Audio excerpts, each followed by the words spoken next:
Susan, it's an understatement to say that it's a pleasure to have you here because, like, you're one of my favorite person.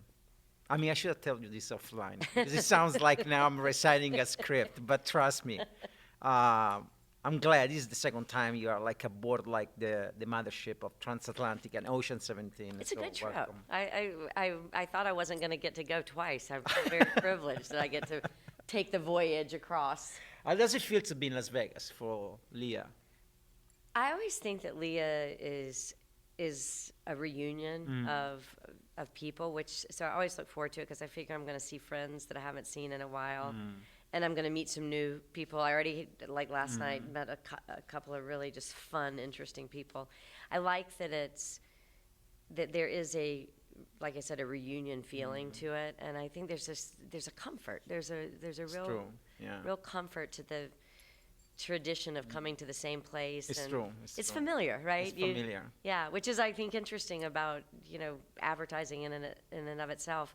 We don't understand how important familiarity is Absolutely. and how powerful it is and how you can be in a space in a different way if it feels comfortable. It's also fun to be challenged and weird. You know, it's interesting because I think like this type of familiarity that you have, it play contrast with the city and the surrounding because there is nothing familiar about desert and like Las Vegas. Yeah. You know, it's the most like, I would say like, anonymous cities, if you will, because Yeah. it's like truly like in the middle of the desert. Right. So, but then you play contrast with this familiarity and connection and people that you have never, like you haven't seen like for a long time.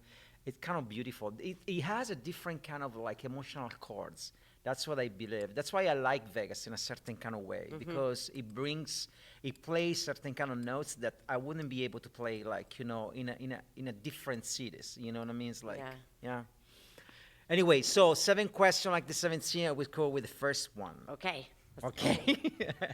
Lawrence Ferlinghetti, an American poet, painter, and social activist, the once say publishing a book of poetry is still like dropping it off a bridge somewhere and waiting for a splash.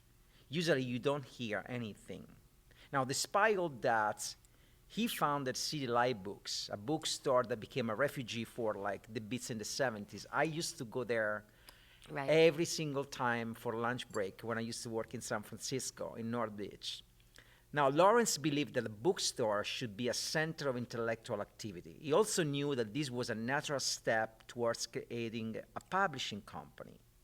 And to these days is one of the most revolutionary moves that was made in the book industry. Bridging this into advertising business, what is your idea of modern agency? It's just like I love it. Well, I've been doing this for 30 plus years, and I've worked at pretty traditional agencies. I don't know why we say traditional. I think classic, whatever. But yeah, I think about it all the time. Like at FCB, which is an agency that's been around 150 years. Why? Why is it still around? And why are we still relevant? And I think we are. We continue to be a part of the conversation of our industry. And I think it's because we haven't dismissed the principles of advertising and marketing, that they're fundamentals that I think are timeless. And I think a modern agency will respect those fundamentals and then understand how to apply them in a timely way, whether that's a platform, new technology, using data. But if you don't understand the fundamentals, and I'm hearing this more and more from clients of like, I don't think my people, like the clients, they're the people that work with them or the agencies that I work with really understand the principles of what we're trying to do. And we were talking about earlier with the influx of influencers. I think they're fascinating.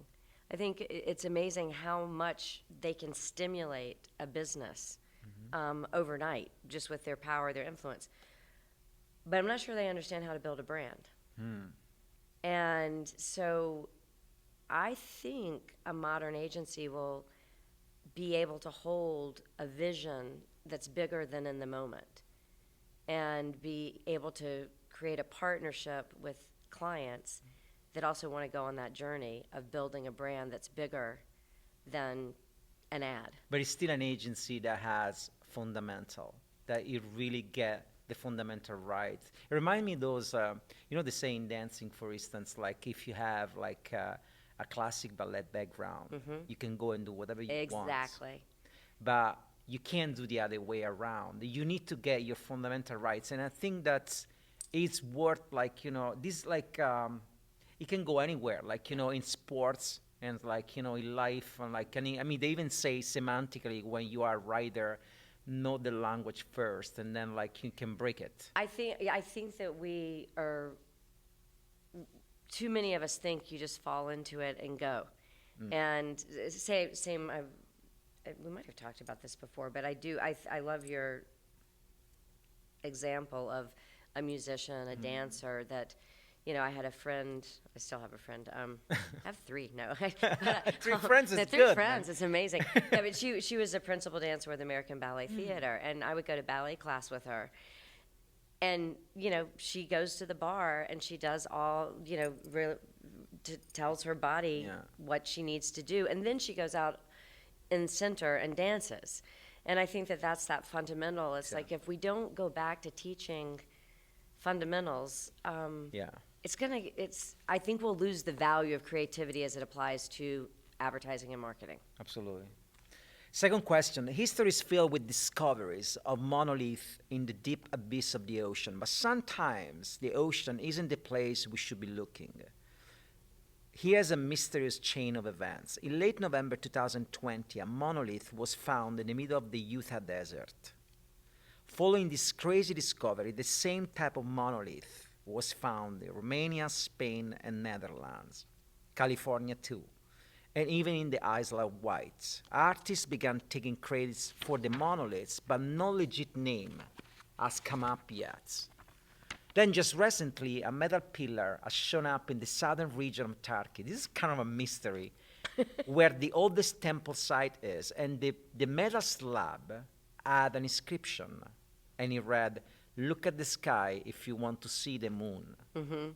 So my question for you is when was the last time you look up for inspiration instead of either look around or look down to the computer? When was the last time you truly look up? Probably often. Oh. Yeah, I think I'm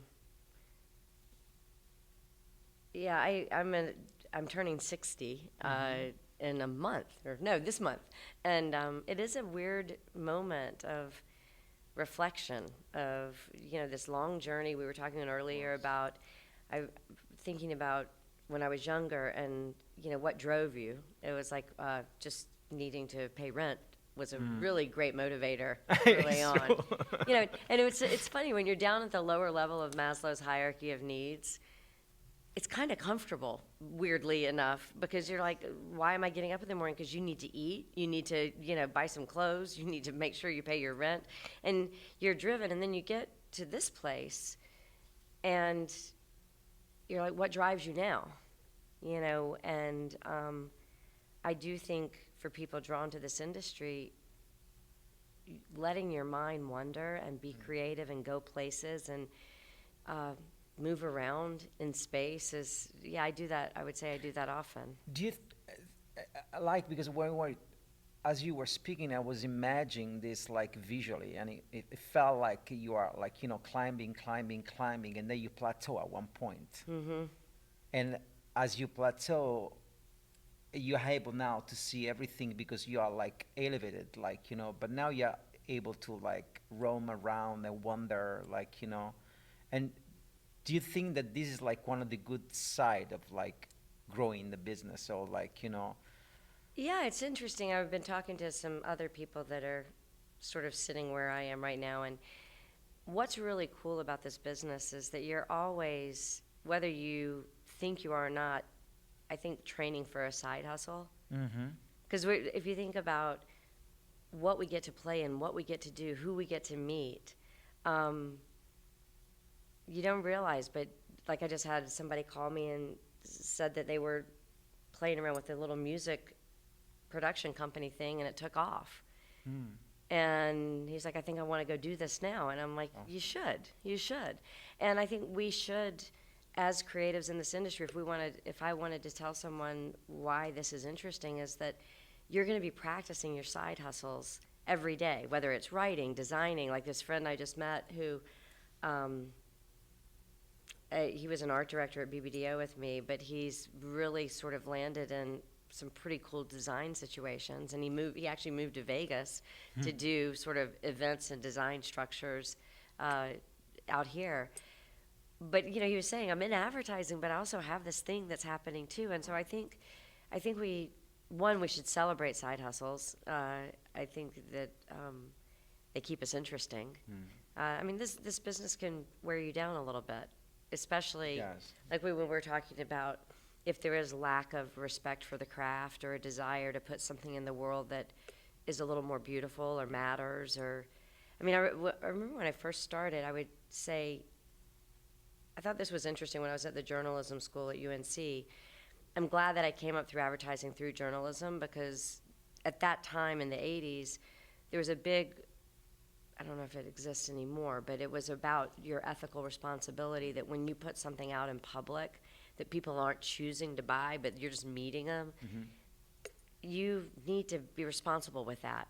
And responsible could be, writing to the level of somebody in the 9th grade versus the 2nd grade. Responsible could be asking questions in a way that every time you ask questions, I learn something bigger than the question itself.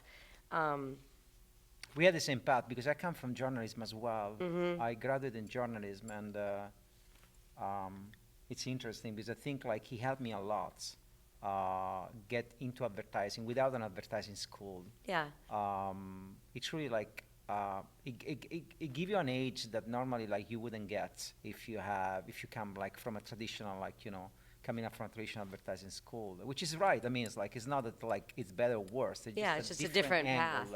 It's a different path. Yeah, but to be responsible in that public space and to really treat it like we're lucky that we are in a business that does require art. And so I do think that looking up, I also think that question about looking up to the sky to see the moon is just also, don't be afraid of the obvious. Because it's interesting. It's like if you're looking for the moon and you're not looking up at the sky, you're missing a big piece of that. Absolutely. And I think also like, I don't know, I found that like, you were talking about downtime before offline. I found that we don't allow ourselves to have like, to take a deep breath, to have downtime. And I think that it's even interesting that we call it like side hustle, right? The hustle is always there. The hustle is always there. And I think that to look up is something that you do normally when you have a little bit more time.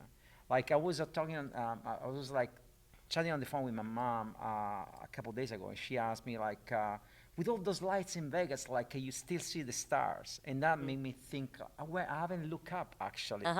It was so interesting. I haven't, since I got here, I haven't had the time truly to look up and see, can I see the stars? And then like last night I tried. Like, but you know what I mean? It's like, I went like straight up like 3 days without even like see if I could see the stars or not. Right. Whereas I like to look up because all the light fixtures here are crazy. I walk around with my head up, looking up all the time in this crazy because I'm too hotel. attracted like by the carpet, the wonderful carpet. Okay. On the Dick Cavett show, were you a fan of the Dick Cavett show? A little bit before my time. It's definitely before my time. Johnny Carson was more the one but it was very funny because I remember distinctly being with my dad. My parents were divorced, and my dad would let us stay up late and watch the late night show, and it was Johnny Carson. And I think about this, like, when did this change as a human being? But the only part I liked about Johnny Carson show was when people had some talent, and he would go in and, ask them what they do or what's their talent. And the minute they started the interviews with the celebrities, I remember as a child going, why does anybody watch this? Who cares? Like, I did not care. I thought it was the most boring, if it was music or something, but to have two people sitting like this chatting about themselves, I just remember as a kid going, I don't understand why this is anything anybody needs to spend time on. Anyway, on the Dick Cavett show, Paul Simon was asked to explain how he came up with the song Bridge Over Troubled Water. You're familiar with the song, I believe, Yes. right? He had a very interesting way to answer the question. He picked up his guitar and walked Dick through the process. There is actually a video on the web there you can see this. At one point in the middle of the song, he say, "See, this is where I got stuck." And Cavett asked him, "What do you mean you got stuck?" And he say, "Well, everywhere I went led me where I didn't want to be. So I was stuck, pretty much." Now, you received numerous industry accolades. I mean, I can't even, like, the list is like too long. Like at age, 100 most influential women, Business Insider Hall of Fame. I mean, like a lot. What do you do when you get stuck? I mean, because it has to happen to you that you get stuck. And what do you do to unstuck yourself? Well, it's interesting because I've been writing a children's book. I finished one, and I've started another. It's based on a simple pattern piece, and it's really interesting because I'm fascinated by, sometimes I sit down and write the story, and it comes so fast, and it's just it's like just effortless, and it just falls out. And then Sometimes you get stuck. I got stuck on, it's 26 letters, so it's in the alphabet, and I got stuck on one letter, I think it was U, for like 5 months. I would sit down, and I'm like, it's not happening. And I was actually talking to our CCO in Brazil, this guy Ricardo John. I said, I know what I want it to be, but it's not happening. And he just said, it was about a kid that bites, and he goes, "Oh, there's a soccer player, football player, who bites, who lives in Uruguay." And I was like, "Oh, okay, hold on." And as soon as he told me about this guy, and I went and researched why he bites and what happens and all this, I was like, "There's the story." And I didn't know it was going to be there. I didn't know that was where it was going to go. And I think there is that, I think Elizabeth Gilbert talks about how, and Rick Rubin talks about it, which is that we're only part of the creative. And I think where as creatives we get really in dangerous places emotionally is when we think we are the creative.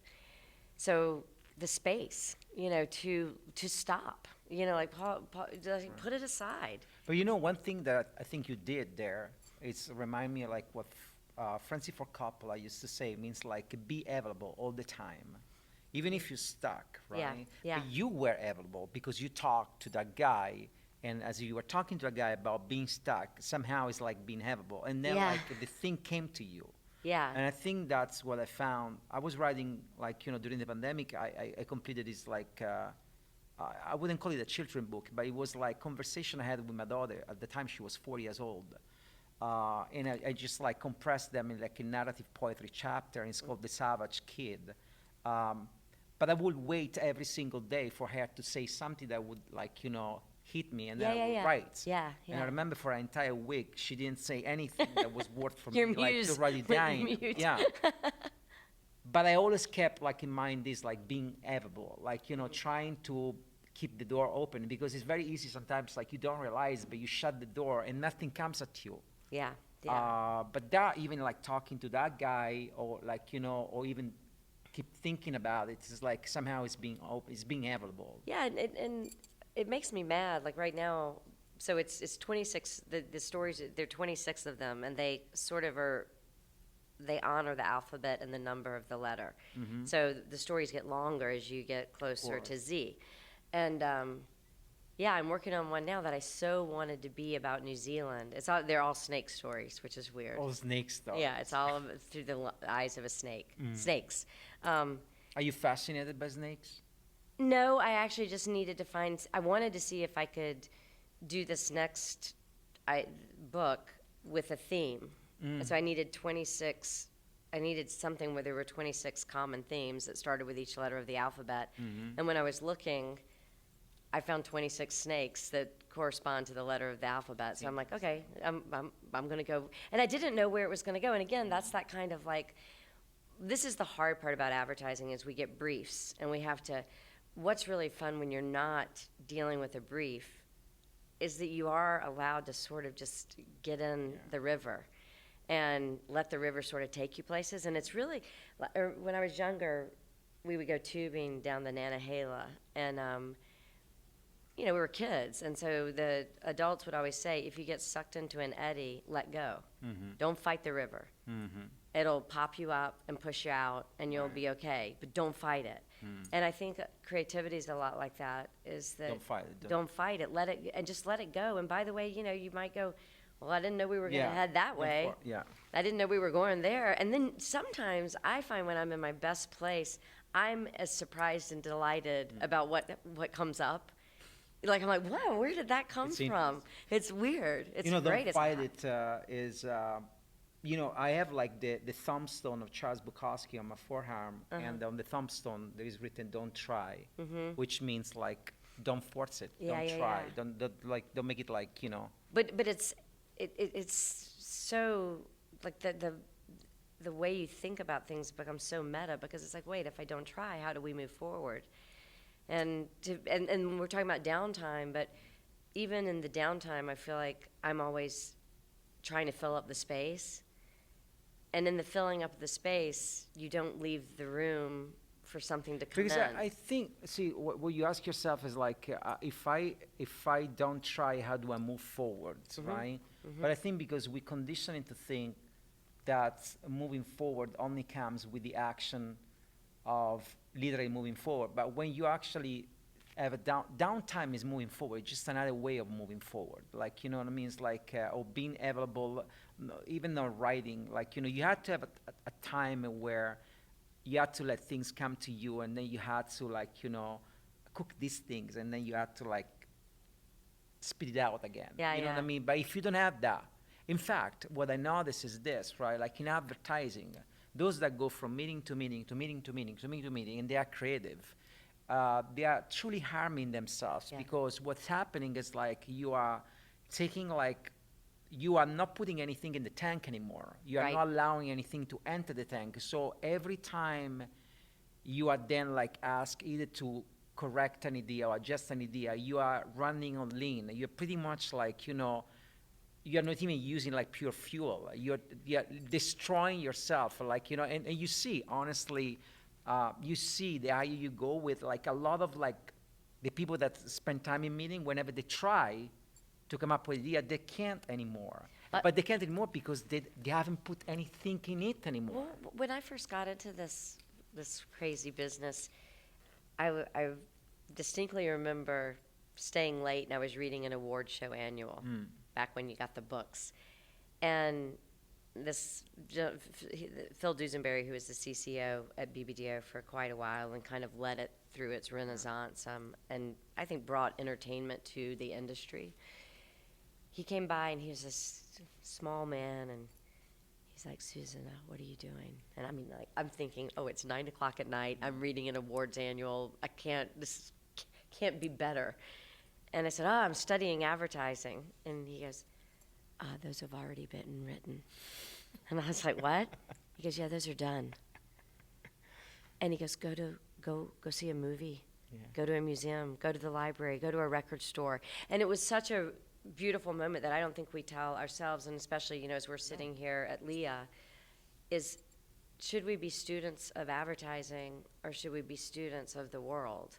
Exactly. And then understand how to pull that world, that culture, or create culture through brands and advertising. But I love that moment because it's literally like, I remember this, it's that moment is so important. I remember this story of, and then I go into the next question. Otherwise, but I remember this story of like, there is a movie like called Leon the Professional with Jean Reno, and like Natalie Portman, and the movie is about a hitman, and it's directed by Luc Besson, and the way the movie began is like Luc Besson was walking on the Champs-Élysées one day, and he says like suddenly it was midsummer, and I see this guy coming towards me, and he's wearing sunglasses and he's wearing an overcoat. And he passed me by, and right at the moment I decided, I actually want to really follow this guy. So I followed this guy for 3-4 blocks, and he entered a door, a building, and I went downstairs, and then I hear like 3 shots, pa, pa, pa. And he said like, and I ran away. And I ran away, and 2 days later I start thinking about this should be a movie, and he wrote Leon. Like, but it was in the streets. Yeah. It wasn't anywhere, like, he definitely wasn't in a Yeah, meeting. he wasn't sitting on his computer looking for Exactly. You know what I mean? That's the thing that's important. Yeah.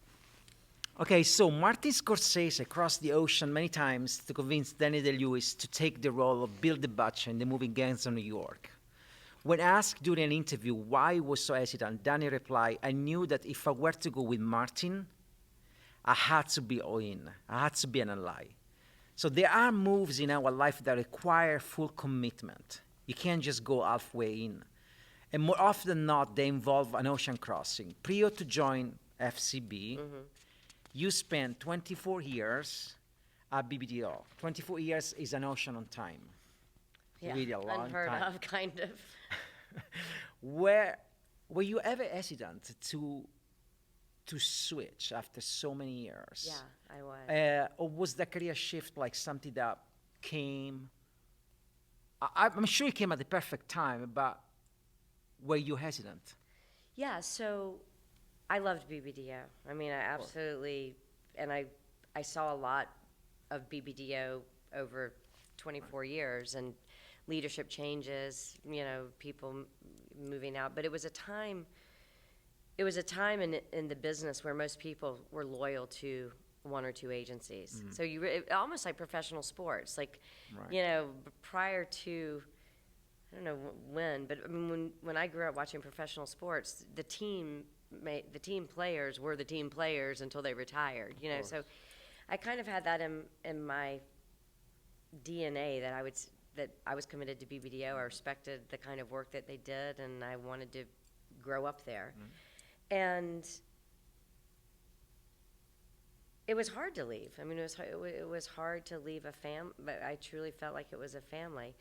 But I could see that the industry was changing, that things were happening. There were a lot more options. And then what really did it for me is Mark Tutzel.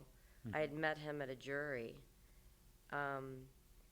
And he called me a couple of weeks afterwards. I guess we had some, I thought they were heated conversations where we disagreed. I think he thought they were interesting conversations where we challenged each other. And he called and he said, "Would you do the CCO job at Leo Burnett?" And I'd never, this is really terrible to say, but as a female, I didn't know any female CCOs. Right. And I dreamed of a corner office at BBDO. I had that vision, but I'd never been able to get past Right. like ECD or board or whatever. And when he said that, I was like, wait, I can be a CCO? I mean, that's allowed, can be a part of where I head. And then I had some women that found out that he was talking to me, and they called and said, "We'd like to help you get to the other side of this with a yes." And my husband and I weren't able to have children, and so I came home and I said, "I know it's really weird to leave New York 24 years. This is our home. This is our life that we've built. And it's probably really risky to have never worked in another agency and then here at the not last chapter, but a big part of my career, taking a very blind jump into something." And he just said, "You know what, we don't have children. We don't have real roots. We're not very, we don't spend a lot of money. We're not obsessed with that kind of lifestyle." And he's like, "Why don't you just take the chance?" And I think I eventually said yes because I felt like after 24 years, I was worried, will any of this matter? Because I had been at that agency long enough to know. Like, I remember a young art director, we were talking about a digital comic book that we were doing early on, and I said something about, I think what Phil would say in this situation is this. And he goes, "Who's Phil?" And I said, "Phil Duesenberry." And he goes, "Oh, no." And this had been like the person that I had learned my entire career from. And I was like, it's fleeting. And so what are you going to do that's meaningful? And at that moment, I think I had done some meaningful work. But at that moment, the meaning seemed to be in taking the position. I noticed that when someone has like such a big shift, monumental shift, like in their life, at least with me, for instance, like I lived in many different cities. I lived in 7 different cities, and 08, and in each of them I had a bank account a motorcycle, a life, friends. And Right. whenever I switched, I wouldn't say that I became a different person in a different city, but I changed habits. I changed a few habits, and one of the things that it kept changing, and I noticed after we reconnected dots, it was my breakfast. Huh. So I can tell you that my breakfast when I was living in London was different than my breakfast when I was living in Hamburg. My That's breakfast when I was in really New York. interesting. It was literally a completely different person. I'm very I'm attached to my routine. Uh-huh. Was there ever like an habits like that when you switch from New York to Chicago? You say, I start doing this. I didn't do that before. Yeah, I think when I moved to Chicago, I really became a part of a neighborhood. I think in New York, as much as I lived in a hamlet in Manhattan, I lived in a little bit of anonymity. I think in Chicago, I felt, I don't know, a little bit more part of the city. I think I started volunteering for like boards outside of advertising. I think I started to open up my life a little bit more and to include non-advertising concepts and ideas. And it was great. It was really, I'm glad I got involved with things outside of the business. Yeah. Okay, so this is the story of two oceans coming together, the Atlantic and the Pacific of our generation. William Burroughs, at one point in his life, interviews David Bowie. On February 28, 1974, the duo sat down over a coffee for the Rolling Stone magazine. There is a beautiful pictures out there of the two of them. And during the conversation, they talk about Bowie unstoppable creative energy. I mean, of course, the guy was a genius. And he said to William Burroughs, like, I get bored very quickly, and that will give it some new energy. I'm rather kind of an old school, thinking that when an artist does this work, is no longer his work. It just belongs to the people that consume the work. Now, you are responsible for some of the most iconic, campaign out there, the MMMs like Human and the Allstate Mayhem campaign, which I love it. I found that campaign amazing. The acting is so cool, and the writing is really on point. Yeah, the guys wrote it beautifully. So, do you ever get bored? For me, the moment I'm bored is an invitation to go on some wonderful, crazy trip in my brain. I think that I'm afraid of not being bored. I'm afraid of, we were saying about making space, but it's like, it's in the boredom that you find the quiet, and in the quiet, you get excited, and in the excitement, something really cool happens. And I think there is a problem with a generation that doesn't know how to sit in the backseat of a car and watch the farms and watch the cows and watch that boredom. In fact, the children's book I'm writing came out of boredom. I was in a car and we had like 6 hours to drive, and it was before cell phones, and I was like, what am I gonna do? And I was like, oh, I should make up a game. And so I make up a game in my head, and my husband's like, what are you doing? I'm like, I'm making up a game. I'm gonna write a story. And by the time we landed, I had written half the book, but out of boredom. So that's awesome. Remind me, Jean-Paul Sartre wrote like a book about boredom. And the philosophy is exactly that. Yeah, the You can boredom is find the something beautiful in yeah. I think boredom is an invitation to go somewhere exciting. Okay, look, Okay. this question, you are one of the creative liaison coaches, and the program features seminars, panel discussion, interactive workshop, as well as unique opportunity to observe study discussion as they occur in real time. Now, if you were to turn into a time traveler and have the opportunity to observe a discussion in real time between two of your favorite people, who would they be?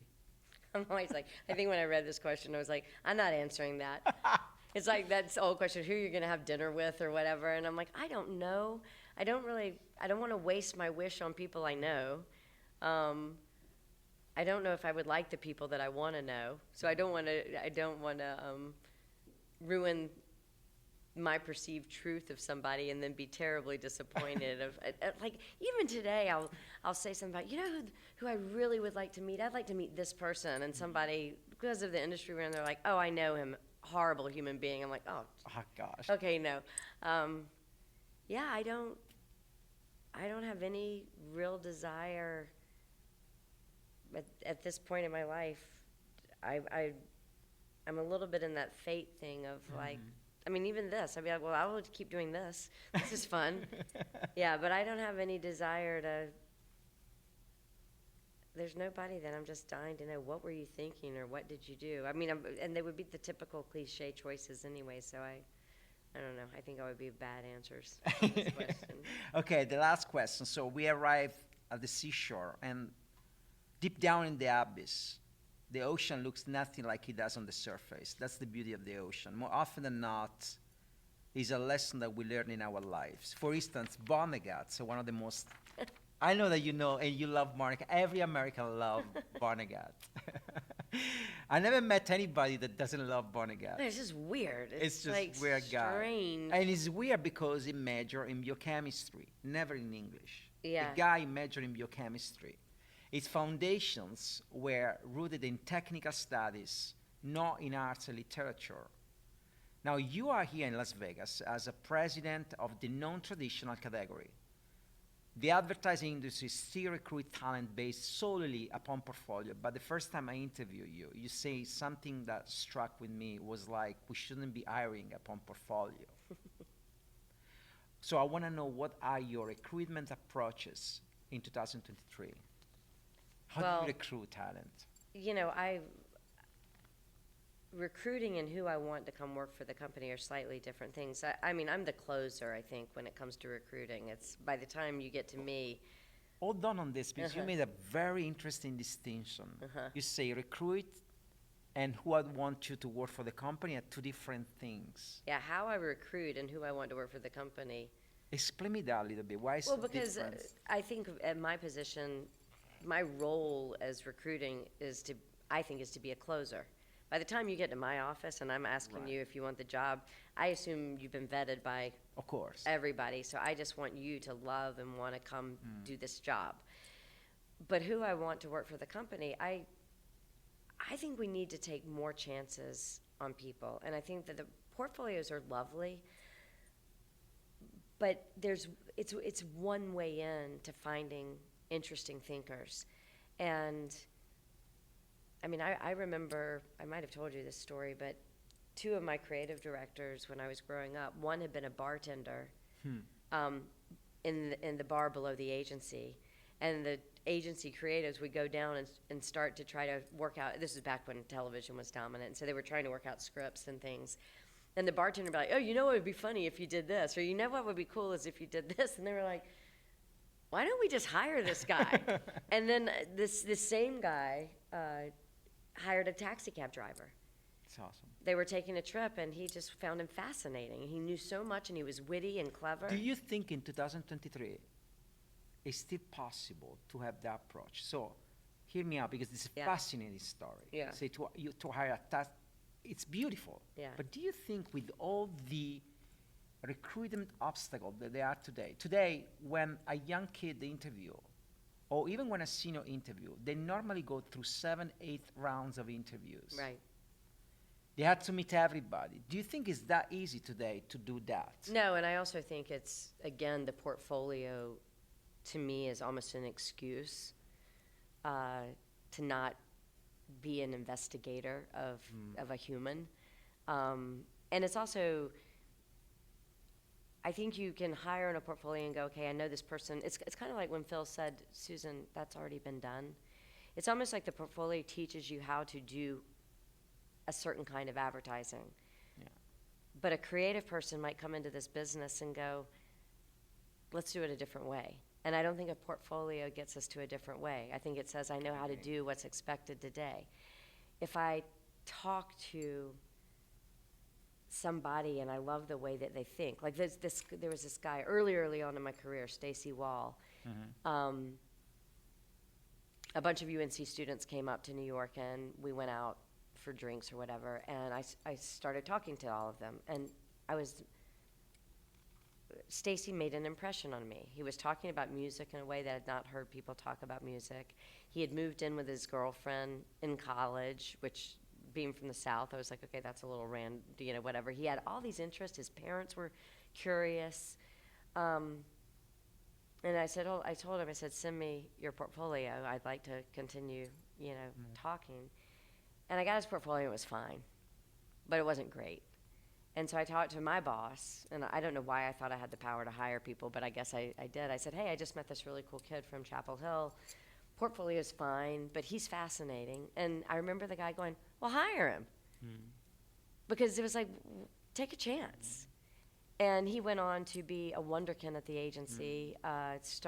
He got recruited by Wyden, was phenomenal there as a creative. I mean, did some of the most populous, cool, like Little Penny and all of that work. Amazing. Then he became a director, and then he started his own production company. I don't know where he is now, but I mean, but that was all because he was interesting, Of course. in a conversation. And especially when you're talking to young people, and if we have this diversity issue in our industry, if the only way we're going to hire is through portfolios, the diversity gap is going to continue because it's very exclusive, building a Totally agree. portfolio. And what are we missing out on? So why can't you hire based on someone's designs or someone's poetry or and by the way, I don't think we're teaching the fundamentals of advertising that well anyway. So bring them in and let's put the teaching Take a back to chance the on agency. humankind. That's what. Yeah, exactly. Yeah, And that's it's awesome. yeah, I don't think this. I think that we could be far more inclusive on who gets to come and play. If you think about it, advertising is to all people. And, if you grew up and were interested in how I mean, the reason I went into advertising is I remember being as a kid fascinated by it. And so when I found out there was a career, I was like, wait, I never thought that was actually I never thought about that as a career. And then I thought about all the things that advertising had done for me as a kid. Like I was talking to Carol Williams a couple of weeks ago, and she wrote in the 70s for Leo Burnett, and she wrote the campaign Strong Enough for a Man but Made for a Woman. And I told her, I said, Carol, I remember seeing that commercial as a 12-year-old, 13-year-old, and watching it, and it scratched my brain in a way that I was like, what? I was like, wait, you're saying that women and men can That's so interesting. compete? And there are ways that I can show up in the world that I haven't thought about. And that line, strong enough for a man but made for a woman, made me rethink some of how I was going to show up in life. Levi's. You go back and look at the Levi's work from the 70s. When the word zigzag. Oh my Lord! And there's a Dacron material thing that I swear, It's so interesting you say it's that. so trippy and druggy. And I remember as a kid just going, it was like going to a museum or an art festival, but it was on my TV. It's so interesting you say that because, the reason why I wanted to get into advertising is because I was obsessed with out of home, and I thought, when I was very, very young, I wrote this book. I read this book, Herzog, and in the book, he sent letters to the world, but nobody answered him. So I thought, one way to talk to people that don't know me is really writing lines on out of home. And because now you made me remind me this, and it's truly this, because you can write a line and people can think over that, start thinking about it. But yeah, it's so interesting. It's so interesting. Yeah. Yeah, and that's when I get back excited with this industry, is that it's bigger than the brand, it's bigger than the product, it's bigger than the business. There's something else that can happen. And there's a story, I don't know if it's totally true, but I like it as an urban legend, which is that there was a bike shop in France, and they were starting to sell performance bikes. But everybody was just using bikes to ride around the country and have your wine and your baguette and have a picnic. And it was like, well, how could we get people interested in going faster and riding or whatever? And they're like, let's have a bike competition. And then people will care about performance because they're going to want to win the competition or whatever. And today we call it Tour de France. Oh wow, I didn't know that. Well, I don't know if it's true or not, but I like the story I like a the lot. story too. And I tell everybody, are you just selling bikes, or are you creating the next Tour de France? And when you think about this industry and that kind of power of what are you making, what are you building, what are you creating, suddenly this gets really exciting again. When you're just making an ad in the moment, I think it gets very small and tight. Yeah, But when you think what you can create through a brand, definitely. you know, I mean, and what Carol did with a tagline, you know, that changed a little girl in South Carolina's It made someone little life. And then I meet her, you know, 30 years awesome. later and tell her, and I was like, you know, everybody's going, purpose advertising or purpose-driven cause marketing is, you know, of the day. And I was like, no. I mean, the same thing happened with Chanel, which I loved. There was this beautiful Chanel number five ad in the 70s. I guess it was, probably Yeah, it late was in the 70s. 70s. And Leonard Nimoy is doing the voiceover, and it's got this poetic sort of thing. And Yeah. I just remember seeing that world that they had painted with the film. And I think Ridley Scott shot it.